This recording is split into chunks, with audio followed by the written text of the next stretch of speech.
In this video, I'll be talking about where to spend your 30 days in Vietnam. In this 30-day itinerary, I'll be taking you from south to the north, although you may do it the complete opposite as well, from north to south. There is no right or wrong way to go about it, but I just prefer going from south to north for some reason, and the 2 times that I've visited the country, always left the north for last. Don't ask me why. I also prefer the north more due to its beautiful landscape and more of an authentic feel to the country. Not sure if that helps, but for some reason, I just like going from south to the north. But before we get into it, give this video a like, and if you're new to my channel, consider subscribing to see more travel videos like these, and let's jump right into it. You'll be kicking off your Vietnam trip in the hustling and bustling city of Ho Chi Minh, also formerly known as Saigon. They have several international airports in the country, and they have one of the main international airports here in Ho Chi Minh. You'll spend about 2 days here, which is more than enough to explore the city.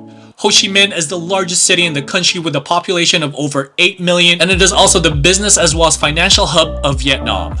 The city itself also has prominent history that dates back hundreds of years. Next, you'll head to Dalat. It's about a 7 to 8 hour drive from Ho Chi Minh, a French-built town known for its colorful flower gardens, fruit farms, lush greenery, and waterfalls, just to name a few. This is a peaceful, quiet city worth exploring. 3 hours from Dalat, your next stop is the coastal city of Nha Trang. Known for its mesmerizing beaches and islands, a city blessed by nature and gorgeous landscapes, and if you're into seafood, this is the place to be. You'll most likely take an overnight sleeper bus to get to your next stop, probably the most majestic city in the country, Hoi An.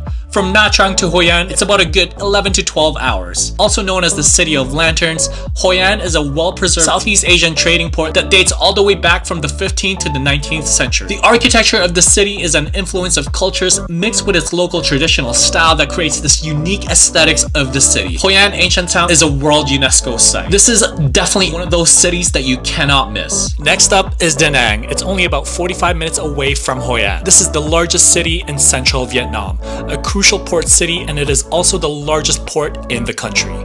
A city that dates back to the ancient kingdom of Champa, 192 AD. The name came from its water surroundings. Da Nang came from the Cham word Danak, which means big river or main estuary. A city where you could relax by the water, climb up to breathtaking viewpoints, soak in beautiful pagodas, and experience a surreal landscape. This is a city that has something for everyone. As you continue up in central Vietnam, your next stop is Hue.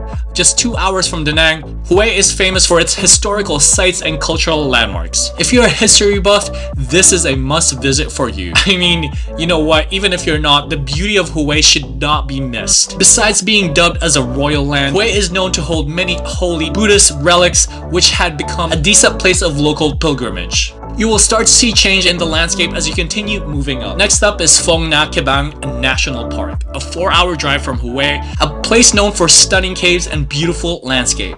A spot that has the largest cave in the world, the Son Dung Cave, a 9-kilometer long and 38.5 million cubic centimeters in volume, making it the largest natural cave in this planet. If caves make you claustrophobic, no worries, you could rent a bike and roam around the beautiful place and soak in the lush greenery landscape instead. Or if you want to try a mini, not so large caves, you could also explore those too. 7 hours away from Phong Nha is Ninh Binh. This is hands down one of my favorite places in Vietnam. Definitely the place for nature lovers. The country's very first capital was established here and is now a UNESCO World Heritage Site. Beautiful pagodas, limestone carts, and just an overall surreal landscape. Ninh Binh gives you a taste of what the north is all about. Your next stop is an iconic landmark in the country, Ha Long Bay, which is 3.5 hours away from Ninh Binh. Ha Long means descending dragon. You're going to be going on a boat tour where you'll witness emerald waters and tall limestone islands topped by rainforest. A UNESCO World Heritage Site that is also home to pristine beaches, caves, grottos,